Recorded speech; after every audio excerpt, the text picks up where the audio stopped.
Welcome to this. Okay, I just heard something. All right, so as I was saying, you are more than welcome to this workshop. Today we're going to be talking about a few topics about culture, stereotypes, generalizations, so you guys can have a better understanding of what are you going to see during your English classes with Guatemalan people.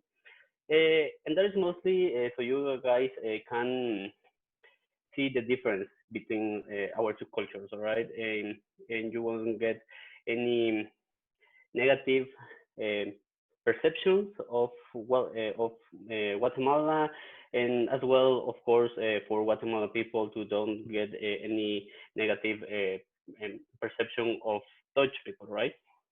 So that's why we are doing this workshop, so you can be a little bit more aware of our differences, and also for you guys to have fun, to learn something new, and to prepare you a little bit better for your upcoming experience. Okay, so we're going to start right now. So, Kenneth, I think you're up. Okay. Okay, my name is Kenneth. I'm here for helping you to know a little bit more of our culture. And if I can help you in something, I will. So, Gabi. So, hello everyone, my name is Gabi. I'm the youngest one here, I think. And as well as Juan and Kenneth, I'm here for anything that I can help you with. And I hope that we have a lot of fun and get to know each other well. Okay. Cool. So I haven't introduced myself properly because we're gonna do a little bit of a game later on. So I will be introducing ourselves a little bit better just in a few minutes. Okay. So I'm gonna start sharing my screen just to show you guys a few slides. Just 1 second. Okay. Okay. So welcome again. So today today we are gonna get to know each other. We're gonna talk about culture. We're gonna reflect on stereotypes and generalizations, and we're gonna discover cultural dimensions. Okay. So first things first, we're gonna share a little bit about ourselves because what is the point of this session if we don't know each other, right?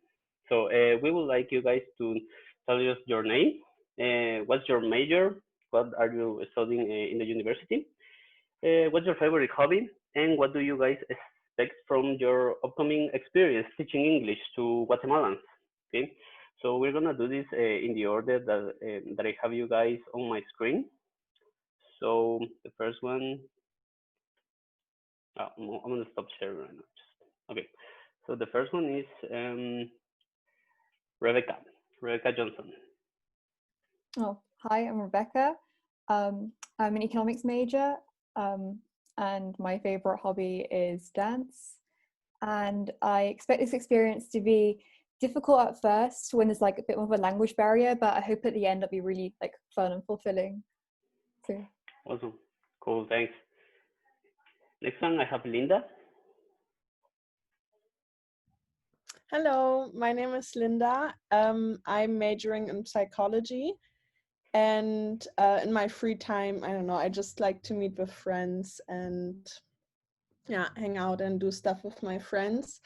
And then what I expect from this experience, I think it's a bit similar to Rebecca's. I think at the beginning it's gonna be like a bit challenging maybe, but I think throughout the weeks you will see that, I don't know, it's gonna get easier and you can see the progress also with the students and their English, and I think that's gonna be nice. Yeah, so I'm very excited. Awesome, that's great, thank you. Now it's time to turn to Mirela. Mireya? Did I say it right? Okay. I'm a first year, so I haven't decided what my major will be yet, but I'm thinking I might want to do cellular and molecular biology. I love reading And I just hope that this will be fun for both me and the students, and of course that I can help them make progress in speaking English. That's great. Thank you. Now I have Vivian. Hi, my name is Vivian. I'm majoring in computer science, and my hobbies are reading and playing the piano or guitar. Well, I don't really know what to expect of this experience, but I hope I can just help people and with their English. And of course, it's going to be difficult in the beginning, but yeah, I hope it's just that. Cool, thanks. Next one, I have Nuria. Hi, my name is Nuria. As for majoring, pretty similar to Marilla, I'm first year at EUC, so I haven't chosen a major yet, but I'm thinking of doing something in cognitive psychology. My hobbies include drawing, movies, music, and I play guitar. And as for this experience, I mostly just hope it'll be fun. I can help people. For me, the language barrier won't really be there because I speak Spanish. But yeah, I mean, I guess it'll be challenging at first. But mostly I'm just really excited. Great, thank you. Next one is Abby. Hi, I'm Abby. I'm a third year. My major, sorry guys, I'm walking to somewhere else, but it's fine. So my major is humanities, and I'm also doing a minor in psychology. My hobbies, well, lately it's been kind of hard, but like I do really love spending time with friends and socializing and stuff, which, yeah. And oh yeah, as far as what I expect from this, I've also been, you know, really interested in cognitive psychology. That's kind of like where I want to head towards. And just like in my high school, we did a lot of like community service, usually with tutoring as well. So I just want to get back into that and just help out as much as I can. Yeah, okay. Okay, thanks. And I have Lina now. Hi, my name is Lina. I am an art major, still first year, and my hobbies are cooking. And I hope from this program that I could put down a barrier and open myself to new cultures and new people. That's it. Cool, thanks. Now, Nicole, please, if you introduce yourself. Yeah, of course. I'm Nicole. I'm studying at EUC, as many of you. I'm doing political philosophy, critical theory. That's my major. And for hobbies, gardening, I guess, right now is a big one. And I guess at the moment, I've been working a lot with decolonizing different aspects of my life. So I guess that's what I've been working on as a hobby, and seeing friends. And yes, I think that's me.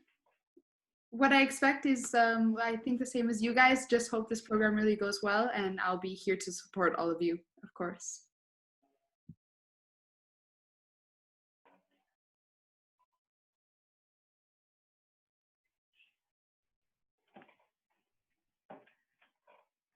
Great, thank you. And now, Kenneth. Okay, hi, my name is Kenneth. I'm from Guatemala. I'm 18 years old. I'm studying computer science in university, and I'm here too for help everyone, and I'm interested in helping each other. Great, thank you. Gabby, please. Hello, everyone. As I already said, my name is Gabby. I'm also from Guatemala. I'm just finishing school, but I guess my major will be in international relations. My hobbies are reading and training volleyball, and I expect from this experience that you can learn from us and that we can learn from you as well. Great. Now myself. Hello, everyone. My name is Juan Luis. I'm also from Guatemala. I don't have a major anymore because I already finished school. But I can tell you that my master's degree was in economics. So yeah, that was cool. And my hobbies are reading. I also love to cook as well. And what I'm hoping from this experience is for you guys to learn as much as you can and have fun during this session. All right. So I really hope we can accomplish that. Okay. So I think that's everyone. Did I miss anyone? No? Okay, cool. So now I think it's Gaby's turn.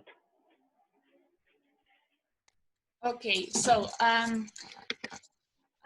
well, let's see. First, we have to talk about culture. So culture may be an abstract concept, but we can narrow it into values, customs, and beliefs of a region. We know that culture affects the way we behave, our perception of the world, and also our reactions towards others. Some IFS values that we like to promote and that we like to work with people are, first of all, respect, tolerance, and open minds, because those are our fundamental basis our society is built, and we as young people, as the future of our countries, we must work on having them so that the interaction between cultures, countries, and even people from our same community is successful. Also, friendship, because in AFS, something that you gain and never lose are friends. It can be friends from your same community, for example, from AFS Guatemala, in my case, Juan and Kenneth, and also friends from the intercultural programs we offer. And at last, authenticity, because we believe that each one of us is unique and special, and that each one of us gives something important to the world. So we must not be afraid to be who we are, and we also must accept each other's differences. So yeah, those are the 5 most important AFS values. Okay, so by the way, AFS is an international organization that focuses on cultural exchanges. So there are different programs for like 3 months programs, 6 month programs, or up to a year program where you go and live abroad in another country to learn its culture, its language, such and such. So myself, I went to New Zealand for a year. Gaby, she went to Austria for 3 months, I believe. And Kenneth, I forgot, where did you go? I went to France for 6 months. Yeah. So we went to different places. Also, Nicole, she was in China for a period of time. So we know how how to adapt to different cultures, how to learn these kind of things that we are gonna try to teach you guys. Okay. Cool. So now we're gonna show you. Yeah. Go ahead, please. I'm just gonna Right now, we're going to show you a video of Guatemala for you to introduce a little bit on the country and the culture and that kind of stuff. So I hope you guys like it. And you have to pay a lot of attention because then we will have an activity.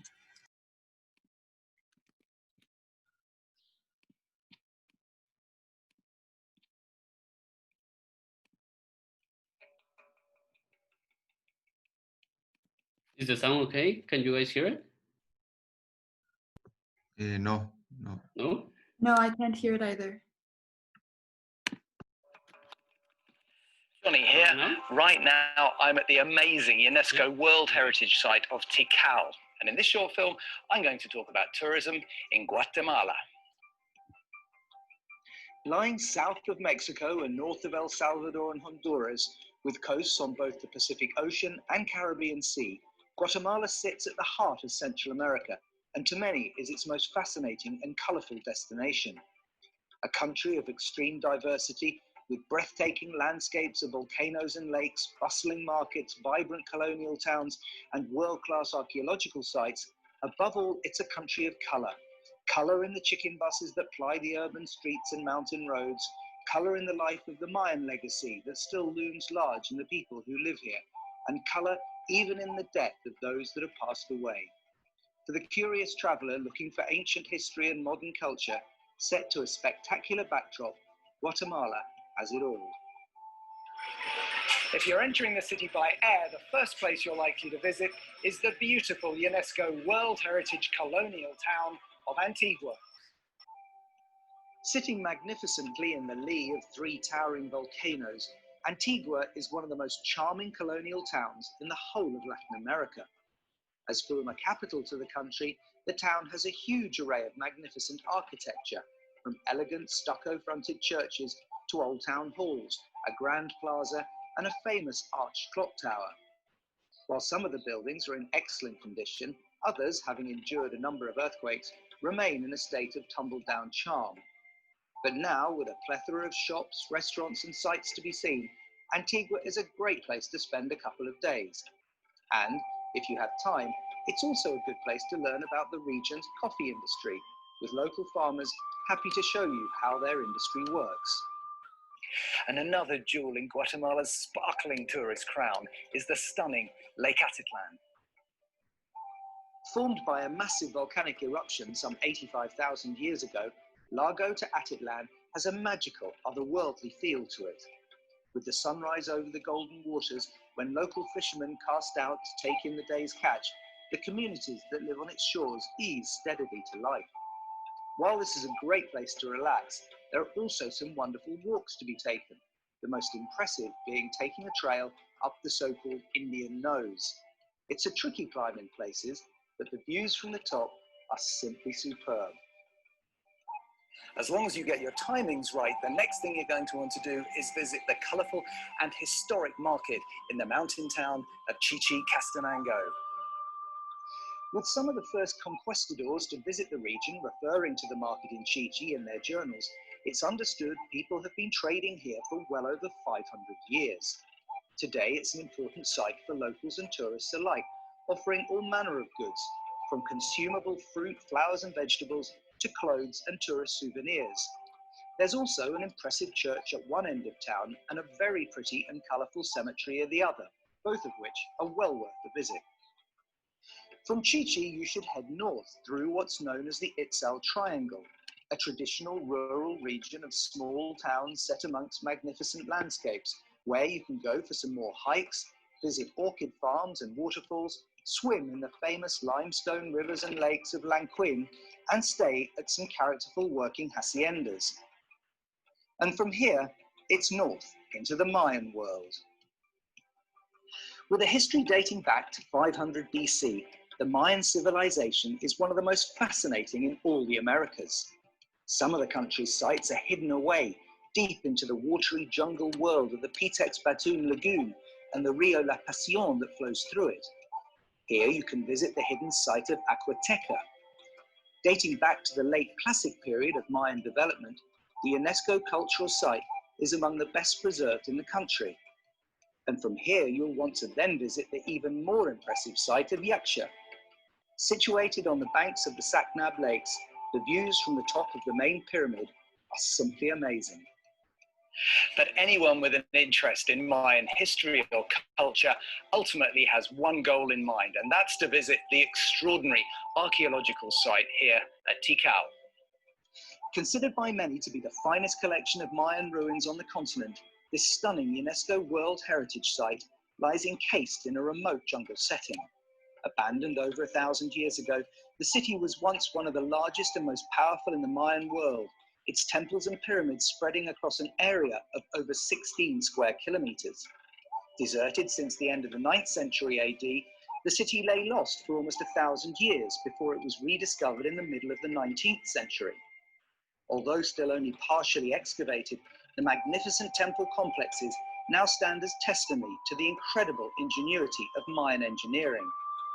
But wandering the jungle trails that wind through the expansive plazas past towering Mayan pyramids, enhanced by the choral accompaniment of howler monkeys and toucans, still gives an overwhelming feeling of remoteness and of an ancient time. Tikal truly is a world-class site, easily on a par with Machu Picchu or Angkor Wat. From Tikal, you should spend an evening in the fun town of Flores, enjoying the sights, walking the promenade, or having a drink in one of the many harborside bars before heading on to the Caribbean coast at Livingston. Here you can enjoy time on the beach, either in the thick of it with the locals or by finding a more remote and secluded spot for a bit of quiet relaxation. And from here it's back to Guatemala City, which with its grand colonial urban architecture and colourful markets will make for an excellent way to finish your tour. I first visited Guatemala almost exactly 30 years ago, just as the country was coming out of 3 decades of civil war. But despite the chaos of that time, I'd still found it a wonderful place to travel. Today, with a stable government, a burgeoning economy, and an ever-improving tourist infrastructure, plus, of course, its fascinating history, its colourful culture, its epic landscapes, its world-class archaeological sites, and perhaps most importantly, its incredibly friendly and welcoming people, Guatemala is today emerging as one of the great travel destinations in the whole of Latin America.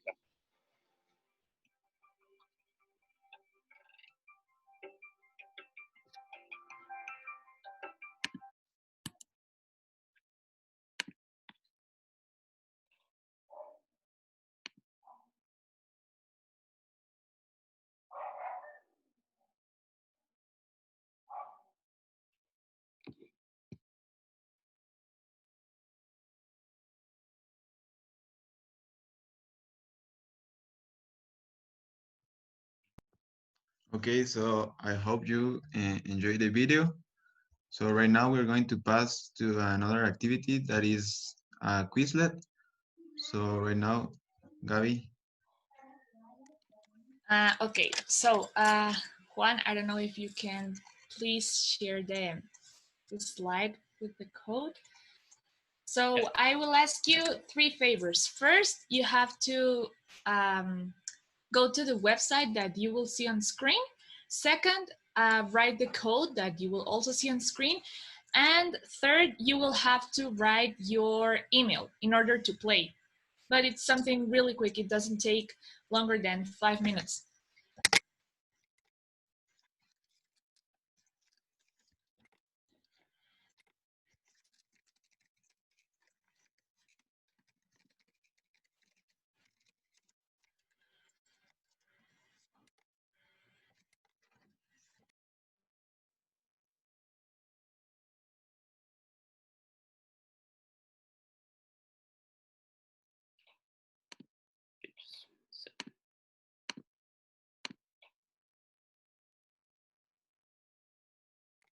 Okay, so now you can see it. The website is joinmyquiz.com and the code is 213753. Okay, so what do you think about this activity? Do you like it, or what do you think about Guatemala? What is your first impression? Or, I don't know if someone wants to talk or something like that. I thought the activity was really fun. I liked the quiz. And I think that Guatemala looks so beautiful, and I love that it talked about it being so diverse. Thank you very much. Yeah, it's a beautiful country. As you saw, it's very colorful and it has a lot of like forest, jungle, lakes, and a lot of like Maya cities, volcanoes. It's very beautiful. Someone else, I don't know if you want to share. Yeah, I really liked the activity. I thought it was a little hard, especially with all the city names. Obviously, you hear them come fast, but you don't necessarily remember them. But yeah, just like Mirella said, it's beautiful. I mean, the video and the pictures I'm seeing now are absolutely amazing. So yeah, it was really interesting. I really liked it. Thank you, Nuria. Someone else? I don't know. I totally agree with everything you said, and it makes me want to visit more. Yeah. That's amazing. You're all welcome. Yes, you are all welcome. We'll have you here. Of course, whenever you want.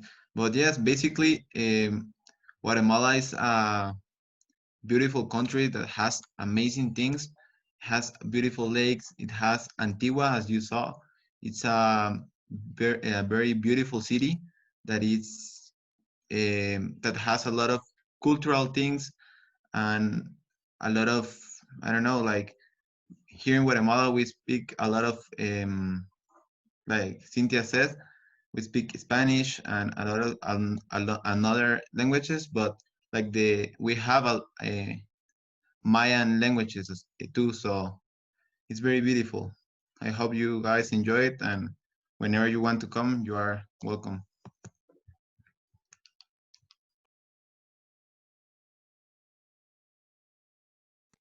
So now AFS works with some cultural models. These are used mostly in some camps that we do to prepare the people that are going to exchange or to other type of intercultural programs. So one of them is the iceberg.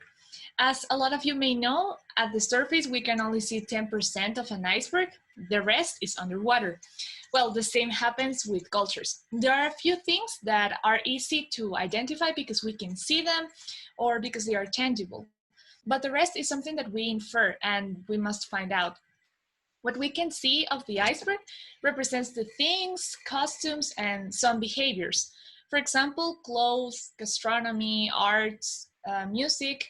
While underwater, we find values and rules like concepts of life and love, the concepts of justice, any type of relationship like love relationships or the relationships mother-daughter or things like that. So it's better if we check and evaluate the visible things so that it's easier for us to discover and understand the invisible things. So just to check if this is clear, can anyone give me another example of what do we see of a culture? Like what will be in the surface of the iceberg?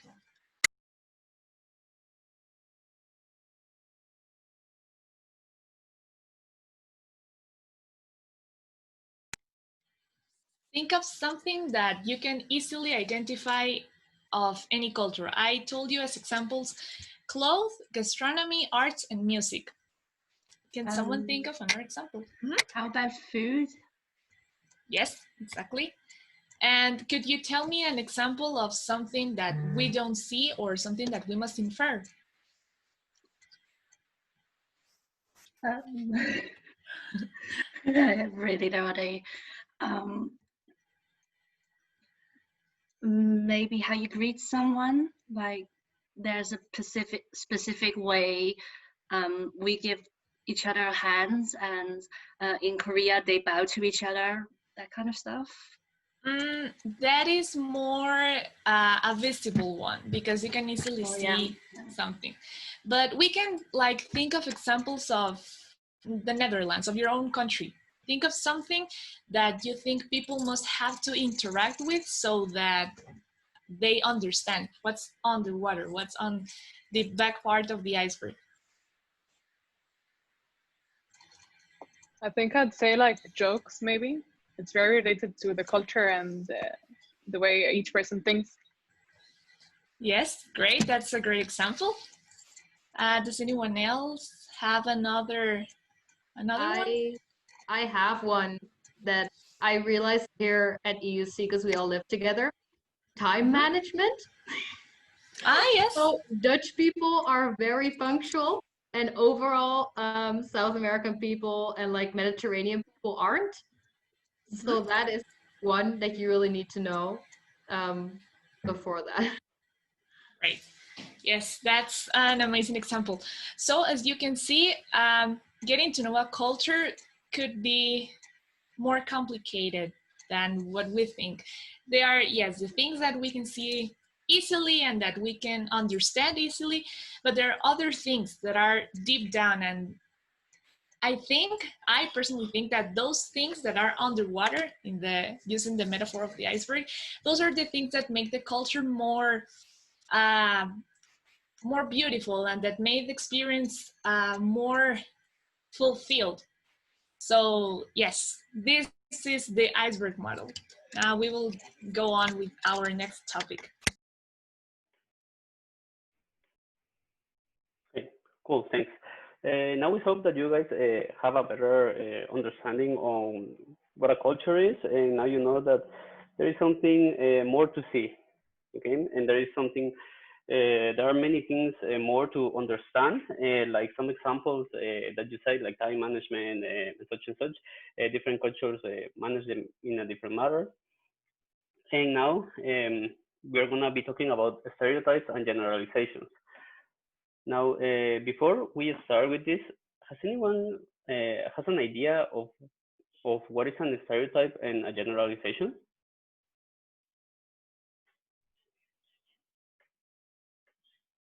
Like the definition? No? Okay, could be don't like worry. We're gonna. Yep. I was just going to say that it's like an idea generalized about a group of people that is not necessarily true. Yeah, yeah, you're correct. So today we're going to be talking about that, and we're going to be talking also about the difference between these two. Sometimes the difference are quite hard to see, so we're going to give you guys some tools to actually identifying each one of these. So now we're going to divide ourselves, I think, in breaker rooms. How many are we? Juan Luis, can I say goodbye before you split everyone? Okay. We have from 11 to 12, we are meeting with the volunteers that are also joining from Guatemala and US. So I have to go to that meeting. Thank you again so much. And thank you, AFS, for doing this training. And we will see everybody, I think, on Wednesday or on the recording, however it turns out to be. And hopefully one day also in Guatemala. Bye, thank you. Thank you. Okay, cool. So as I was saying, we're gonna go into breaker rooms to be talking a little bit about this. We're gonna ask you guys some questions so you can like actually learn this a little bit better, right? So I'm gonna do it right now. Cultural generalizations basically involve categorizing members of the same group according to similar behavioral patterns or similar characteristics that you find. For example, we can say, in Japan, there is a tendency to have a more indirect style of communication.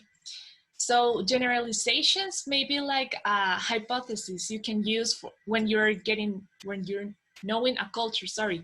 They're flexible and they allow the incorporation of new cultural information. So you have your hypothesis, and when you get to know the culture, you can check whether if it's true or not, and you can change it. And yes, as you were saying, they can be both positive or negative. For example, in my case in Guatemala, one generalization may be in Guatemala, most people have breakfast at 8 a.m. That will be a generalization here. What I like to use when defining generalizations and stereotypes are some keywords. For example, in the generalizations, the keyword may be most people, because you are using some groups according to some characteristics. Well, stereotypes are when you take the whole group and you take them as everyone is the same. There are no differences. And stereotypes can be linked to any type of cultural or social category, like nationality, religion, gender, race, etc. They can be also positive and negative, but they tend to be more negative. And the bad thing is that they can lead you to prejudice or intentional or unintentional discrimination, because they don't change and they are not a hypothesis, they are an affirmation that you make. For example, in my case, it will be all Guatemalans are unpunctual.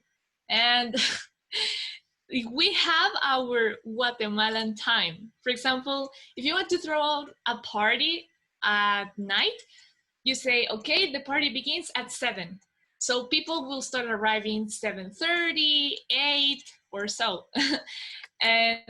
But that's not true, because there are people like me that are punctual. So yes, and I don't know if you have any first questions. Do you have any question about it? No, not really. No? Okay. Second, I want you to give me an example of a generalization of your country. Okay. Well, most people are always on time. That's okay. The general. I mean, I'm always late, but yeah. Okay, that's a good one. For me, I'm from Spain, so I guess Spanish people are lazy. Okay. Which is also true in my case, but like that's one, yeah. Okay. Nicole, do you want us to share a generalization? Yeah, I guess it could be most people can dance really well. Okay. Yeah, great example. Now, give me a stereotype of your country. Oh, I know a really good one, but it's about it's about China. So I'm Chinese, and okay. You know, most Chinese people they can usually play or the piano or the violin. So there's always a stereotype on, do you know a Chinese person who doesn't play the piano or the violin? That's one stereotype. Oh, I didn't know it. And no, my parents unintentionally did the same for me and my sister, so I can play piano now, but it's a stereotype. Well, but that's not necessarily negative. That's a good stereotype. Yeah, good kind is badish. I mean, you don't like it when you hear it, but yeah. Okay. Noria? Yeah, I'm trying to think. I mean, one that I hear is Spanish people are loud. Always. Yeah, I heard that. But like, which is also true. Like, I hate that it's true. I hate that I have to confirm it. But yeah, Spanish people are loud. That's one I've heard. Okay. Nicole? So I think what I've heard a lot of, every time I mention that I'm from Guatemala, in the Netherlands, or to people, they always ask me like, oh, so cocaine is really cheap, right? And you must know where to buy it. Yes. Like, holy shit, I'm from Guatemala, I'm not a drug dealer. Yeah. Yes. Oh. Yes. When I was in my exchange for my history class, I gave this lecture about Guatemalan history. So I was like, okay, does anyone have any question? I was thinking that they were going to ask me something about what I spoke about. But they were like, there was this guy that asked, are you like Venezuela? And I was like, no. We are a little bit better than Venezuela politically. Then there was this other kid that asked me, do you eat dogs? And I was like, hang on. No, dogs. Yeah. As in the companion, okay. But is that a stereotype in Guatemala? I didn't know that. Like, I didn't know it either. Like, I do know people in Guatemala that have eaten dogs. Like, it's a thing they do in the military, but it's not like a thing normal people do. I knew that stereotype existed in like China. Yeah. But I didn't know Guatemala. They usually do eat anything. Yeah, but it was like, no. But when I came back, I was watching the news, and suddenly it said, he found a tooth on his sandwich. And I was like, ew. And I continue watching the news, and it says, the University of San Carlos has reported that it was a dog's tooth. And I was like, so we do eat dogs. So yeah. No, but stereotypes here are that we are unpunctual, that we are too friendly. Like, it will be Germans are cold and Guatemalan people are too friendly. And yeah. That's weird. How can you be too friendly? I don't know. It's like, for example, if I just see you now physically, it would be like, hey, and I give you a hug and a kiss and everything. Maybe that's why. Yeah, okay, that's different from the Dutch people. Dutch people usually do this, or they give you a hand, but yeah. Yes, that was complicated. So yeah, basically, this is the topic. Yeah, but usually people from out of the country, they usually ask us where they can buy weed, as if we're always smoking weed. I mean, we had an exchange program once, and this boy asked me, "Do you know where I can buy weed, or do you have some weed?" And I'm like, "You do know I'm 16. It's still illegal for me." Yeah. But I think, yeah, all the internationals that come to the Netherlands, the first question is always, where is the weed shop and what's the cheapest place? And I'm like, I mean, how would I know? Yeah. It's kind of, it's weird when someone, like, when people ask you, it's weird. But when you're the one that asks, it's funny. Yeah. Yeah, but I had trouble, like, getting to difference the cultural generalizations with the stereotypes. So with these keywords, it was easier for me. But when I was preparing this and I was thinking of a Guatemalan generalization, I was like, meh, I don't know. I just know stereotypes, but not generalizations. So yeah, that's what I always said.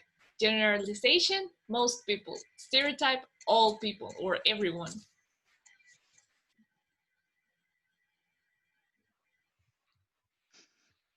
Okay, so Kenneth, your group goes first. Who's your chosen one? Okay, so I don't know. Does someone want to like said or explain what did you learn in the breakout room? I don't know, Linda, Lina, or Mireia. I don't know. Yeah, I think it was good that we talked about like specific examples to see the difference between stereotypes and generalization.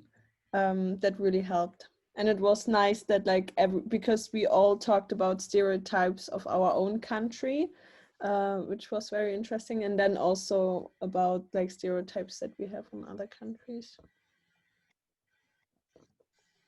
Cool, thank you. Someone else? I don't know. I think it brought us a bit closer to each other, and we knew a little bit more about each other's cultures, and we also learned something like about the Guatemalan cultures and their stereotypes.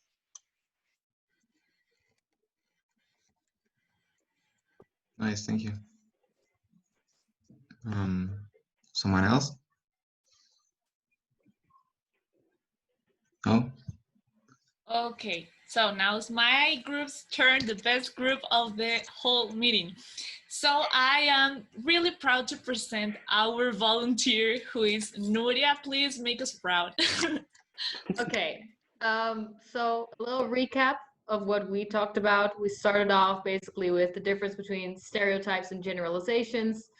And eventually we came to the conclusion that they're both pretty similar. They're overall ideas that you have of a specific group that are linked with something, except for that generalizations are about most people in the group. So for example, I'm from Spain, and one that we have is, which was it again? Like most Spaniards are loud, I think it was. No, lazy. Most Spaniards are lazy. Phoebe, stop making signs. Sorry, she knows me and like it's crazy. Anyway, so most people are lazy, and then a stereotype would be all Spaniards are loud. But that's kind of how to differentiate them. And we also talked about stereotypes in like other countries. So Vivian, for example, mentioned one. In China, stereotype is basically everyone plays an instrument, piano or violin, mostly. Guatemala, generalization there was most Guatemalan people are like not punctual, are late, right? We talked about that one. That was a stereotype. That was the stereotype. I don't remember which was the generalization. Honestly. That most people eat breakfast at 8 a.m. Breakfast at 8 a.m. Yeah, and I think Nicole also said like the dancing one, but again, I don't remember if it was generalization or stereotype. The dancing part, which one was that? Generalization or stereotype? Nicole shared that one. Yeah, but which was it? Like generalization. Generalization. That was, yeah. Stereotype. Yeah, and then we ended up talking about the weather, so and winter and summertime. But yeah, that was our meeting. Cool, thanks. Great. Productive. Yes. Very productive. I'm so proud of my Awesome. group and of all of you, because you shared everything that you talk about with your group, with my group, and it was amazing. So good job, everyone. Yeah, thank you guys for sharing your stereotypes and generalization. I know at the beginning this topic is a little bit hard to understand, but I'm pretty sure that now you have a better idea of it. If not, well, you can always ask us any questions, all right? Okay, so now we're gonna be talking a little bit more about cultures, and I will talk to you about cultural dimensions. Maybe some of you that are studying psychology might know about this topic. I don't know. Oh, okay. So, Nicole, can you give me co-hosting again, please, to share my screen?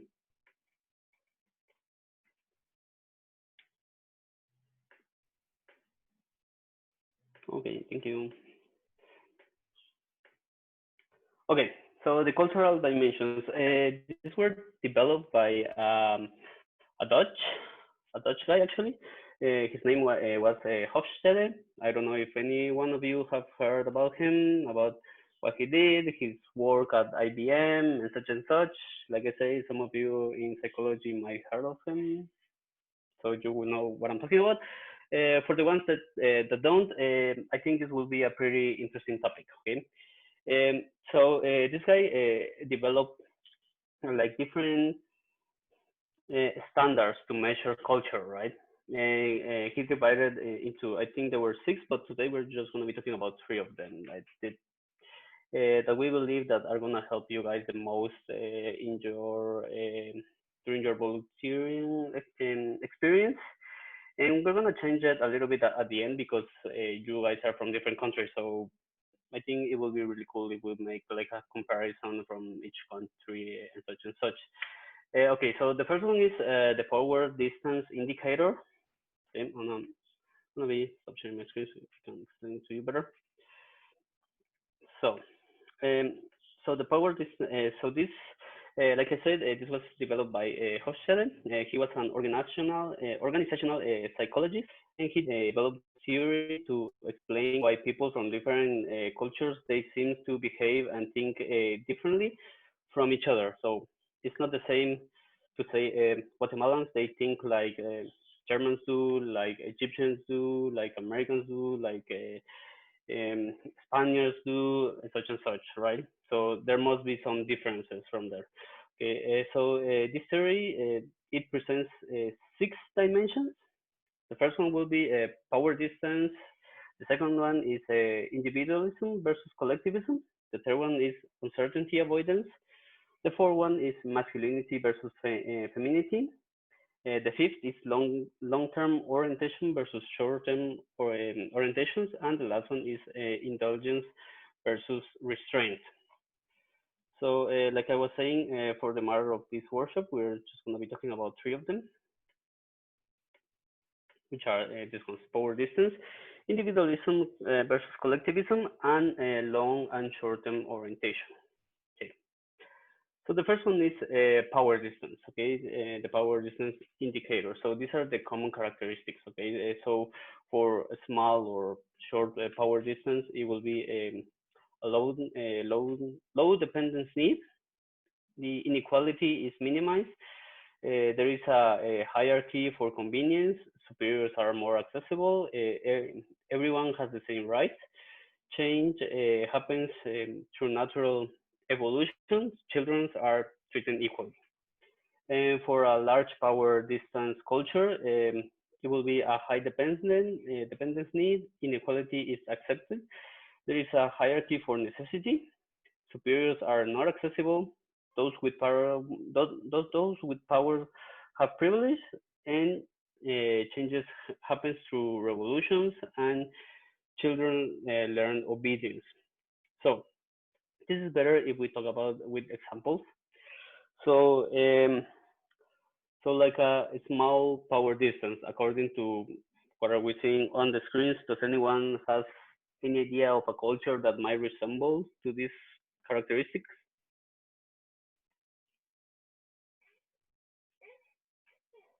Anyone? It can be your own culture if you haven't realized.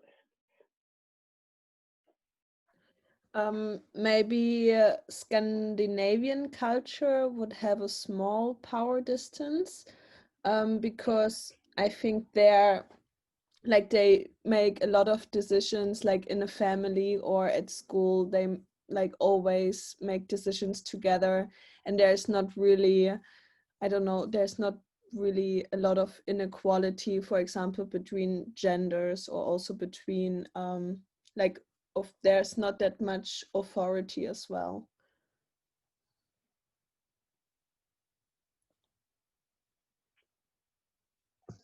Yeah, nice. Thank you. Thank you. Thank you. Yeah, that was great. What about your own countries, guys? Where do you think your culture, your country stands? In a small power distance place or in a large power distance place? I think a bit in the middle, but more to the small power distance scale than the large power. But it's not all small power, but it's leaning that towards that side. Yeah, yeah.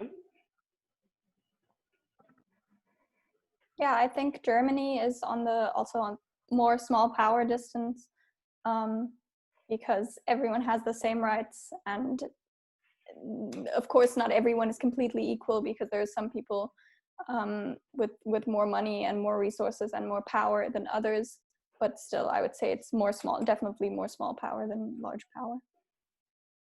Okay. Anyone else wants to share about your country? Where do you think it stands?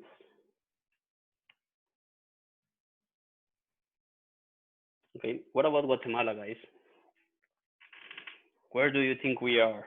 The world, where are we? Small power or large power, or in the middle?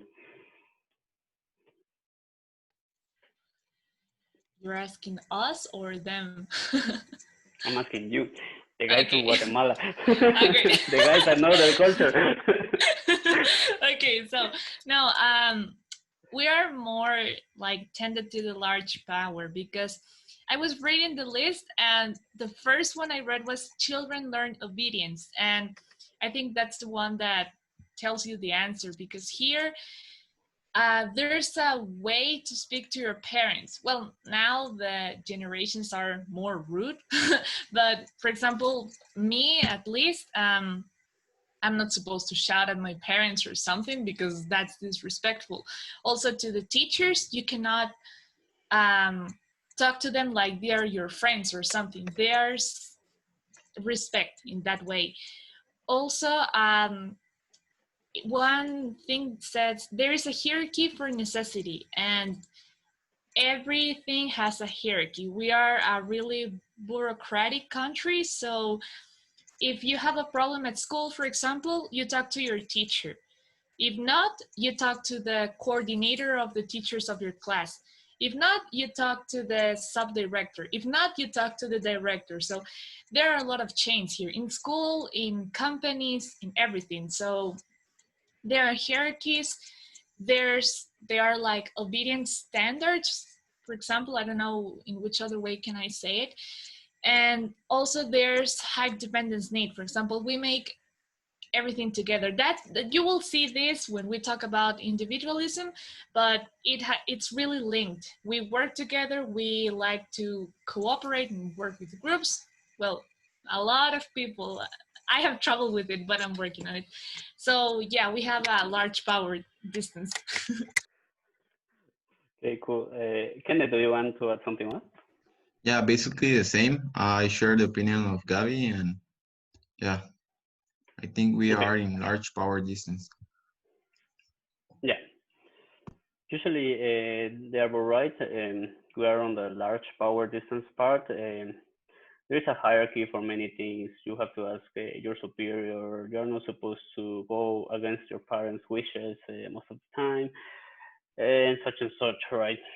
So, so this is the first indicator So we're gonna move on to the next one, which is individualism versus collectivism. Okay.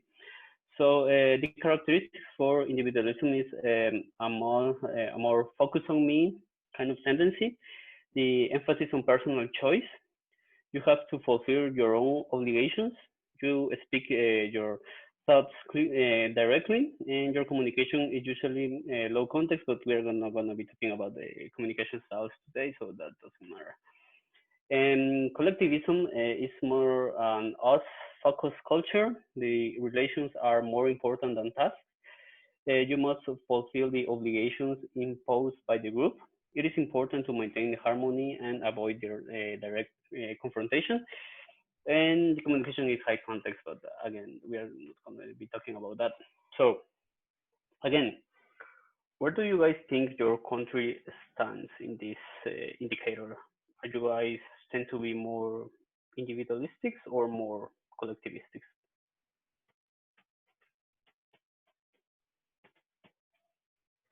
I would definitely say that Germany is more individualist. I don't know. I don't think there's a lot of focus on being part of a group. It's more everyone for themselves. Okay, thanks. Yeah, I think the Netherlands are pretty similar. Can you hear me? I'm terrified that my microphone just working again. Okay. Yes, we will tell you.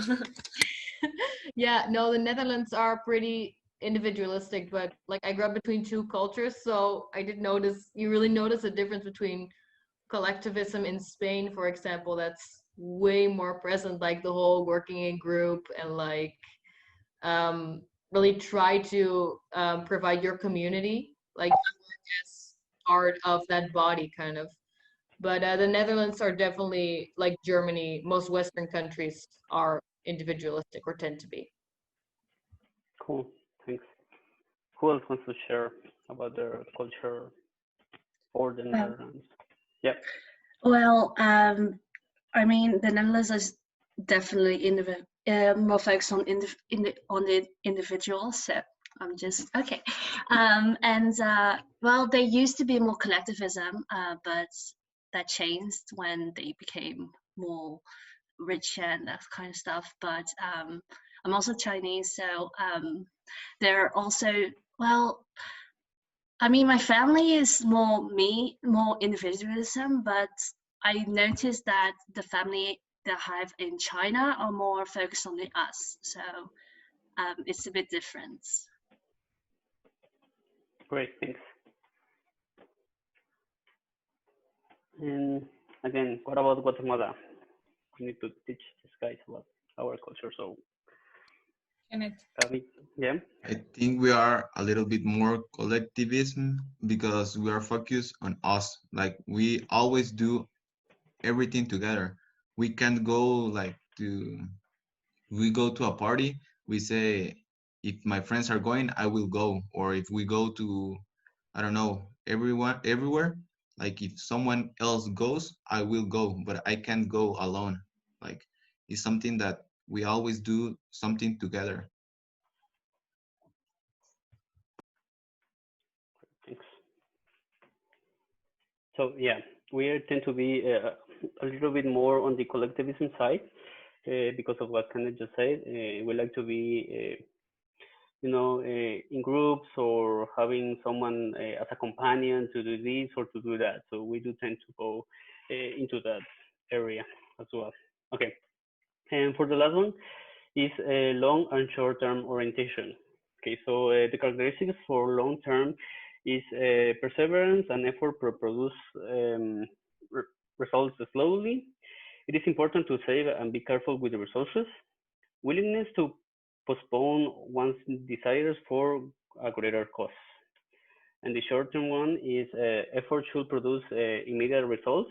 There is social pressures to spend money, concern for status and social obligations. Okay, so that's those are the main characteristics of each one of them.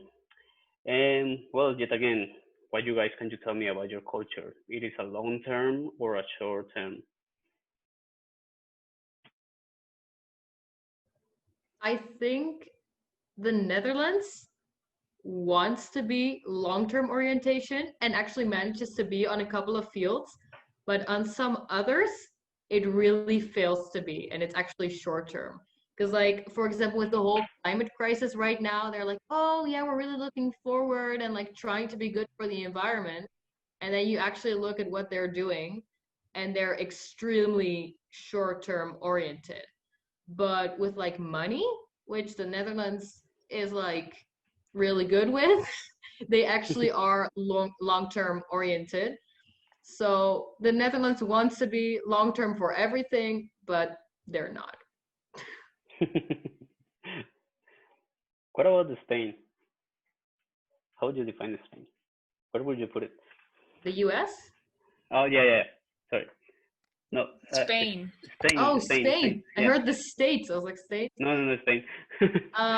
Spain, I guess similar to the Netherlands, but slightly more short-term oriented, simply because also the economy is worse there. So like, I think the main factor that allows you to be long-term oriented is the economy of your country. And Spain had a pretty bad, like, you know, crisis.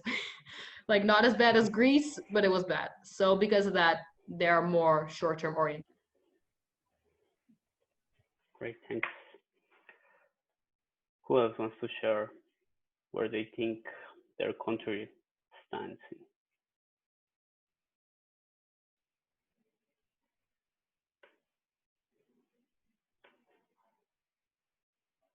Okay, no. And what about Guatemala, guys? Where do you think we are?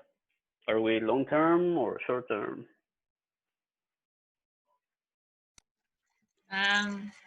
This is a difficult one because sometimes we want things fast and we want to get results as fast as possible. But on the other hand, we work hard for everything that we want and we persevere, and yeah, it depends on the situation, I think. I don't know, you guys. Well, I do think that everything takes longer to happen in Guatemala. So we're nowhere near as efficient as the Netherlands. And I think as well, I think the people who have money have a consumeristic tendency in Guatemala, although the thing is that a lot of people do not. Therefore, I don't think there is that consumeristic tendency in the majority of Guatemala. And as well, I think it's in a way it's more short term, because we just don't have, let's say, I guess, the discipline, I'd say, in some aspects. But we do put I think, the communal good over our own good, which would be kind of like that last aspect, like the idea of like, that we're able to help others and that kind of stuff. Yes, exactly. Thank you. Now, Juan, what do you think? You only make the questions, but you don't answer them. I don't answer them because I will answer them at the end. No, I'm just kidding.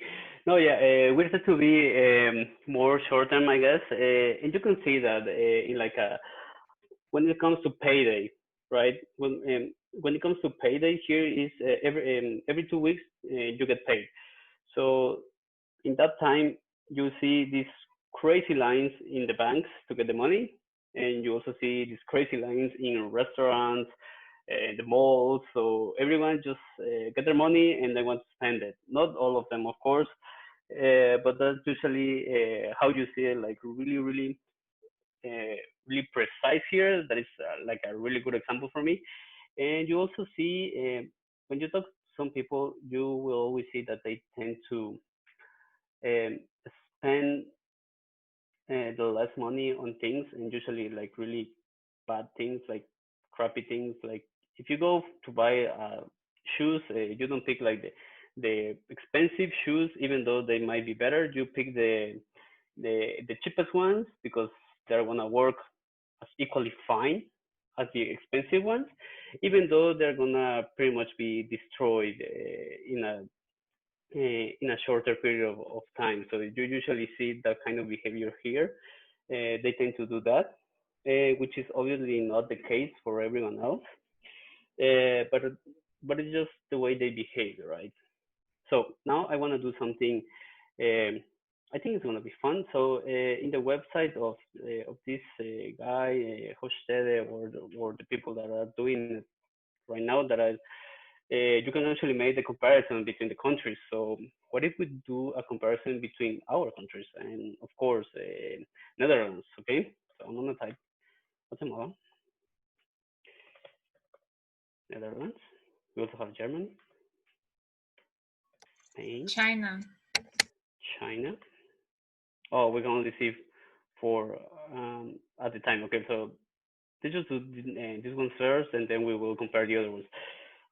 So we can see that Germany has a low power distance. Guatemala has a high power one. Netherlands is pretty much the same with Germany. Spain is like half.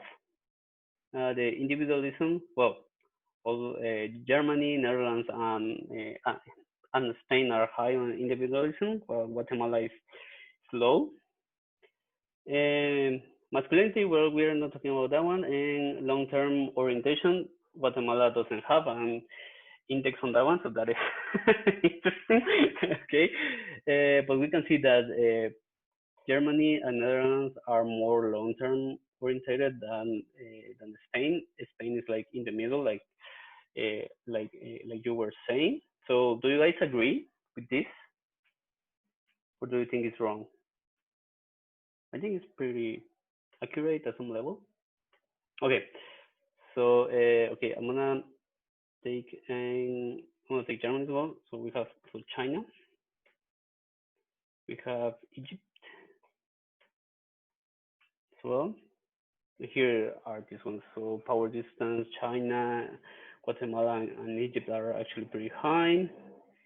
Individualism, well, just Netherlands is above the other ones, and the long term, Egypt is short term in China, and Netherlands is long term. What do you think, girls?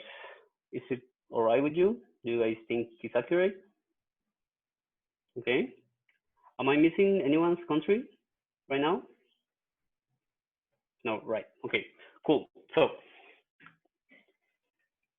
to end this, guys, this is not like the standard for every single family. Okay, this is gonna change according to your family, to your values, to what you have learned, to what you know, what you don't know, and to what do you and what you want for your lives. Okay, so no everyone in Guatemala, in Germany, and in the other countries are gonna be as the indicator tells you that they are.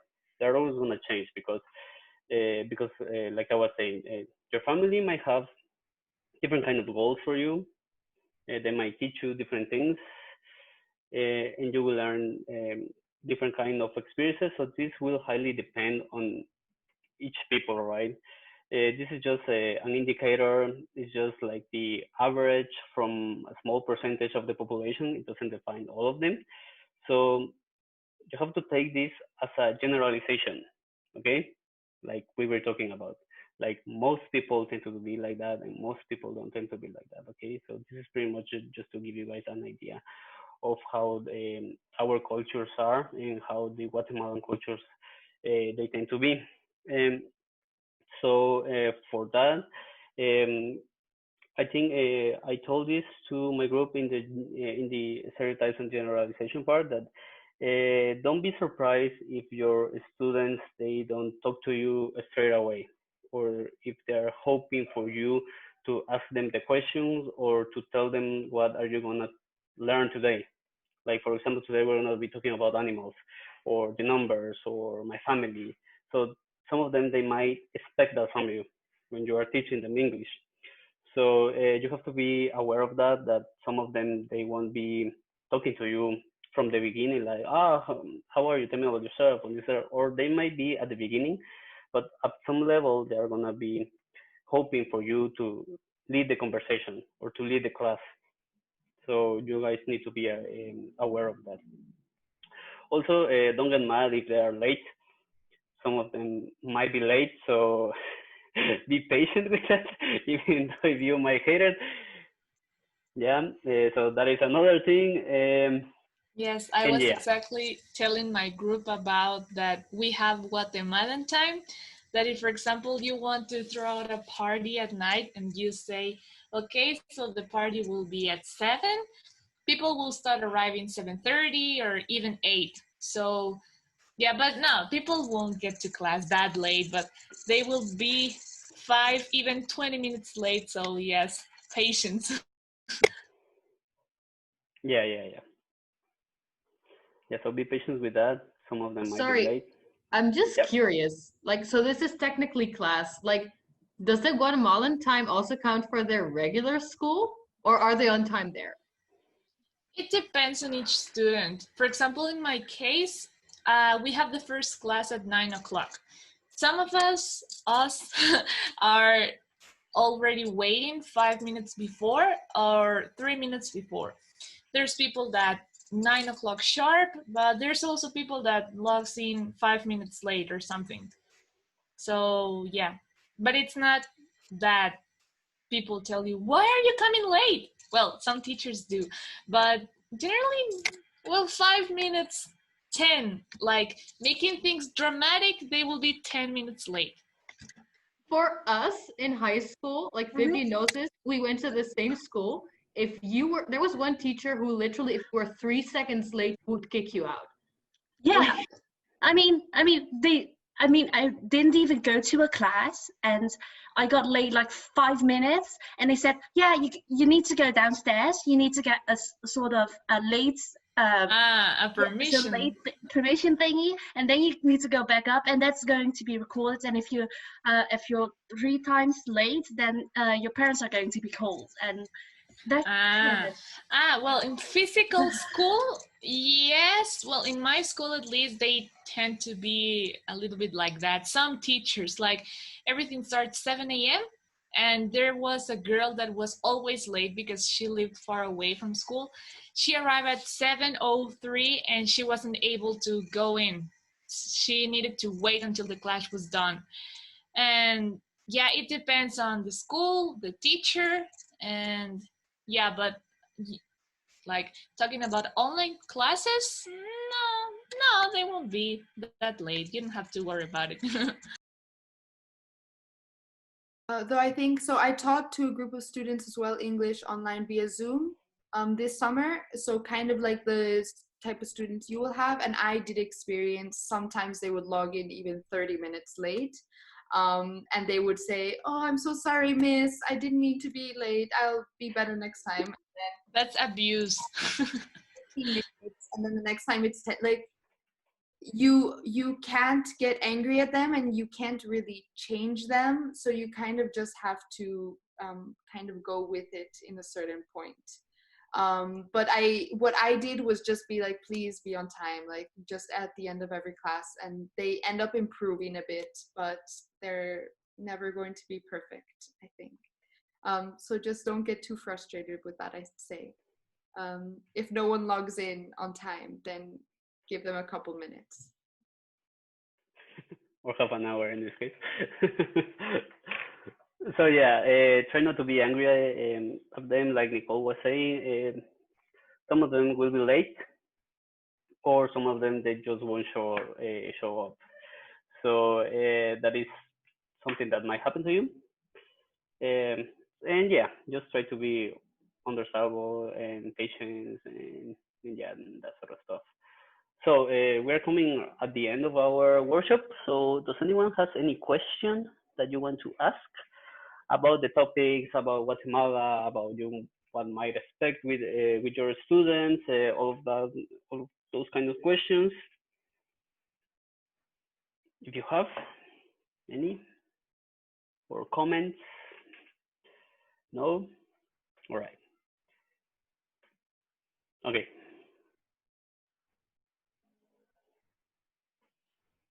Yeah, and I do have a couple things I want to, while I have you guys here. I kind of mentioned that, so a good example of how I guess the government works and how it's just very differently organized, and just sometimes it's a bit of chaos or mess. we were supposed to teach to a certain group of students, but after they talked to some other English academies and other programs they're doing, they've instead assigned us to teach the night school students and the students that learn on the weekend. And this is actually, I think, better because these students normally never get support from the government. So we're no longer going to be working with minors either. So these students will be between 18 and 22 years old. So these are people that couldn't continue their studies because of financial reasons, because of family reasons, or because they just dropped out. And then now, a few years later, they're trying to, well, finish their high school diploma.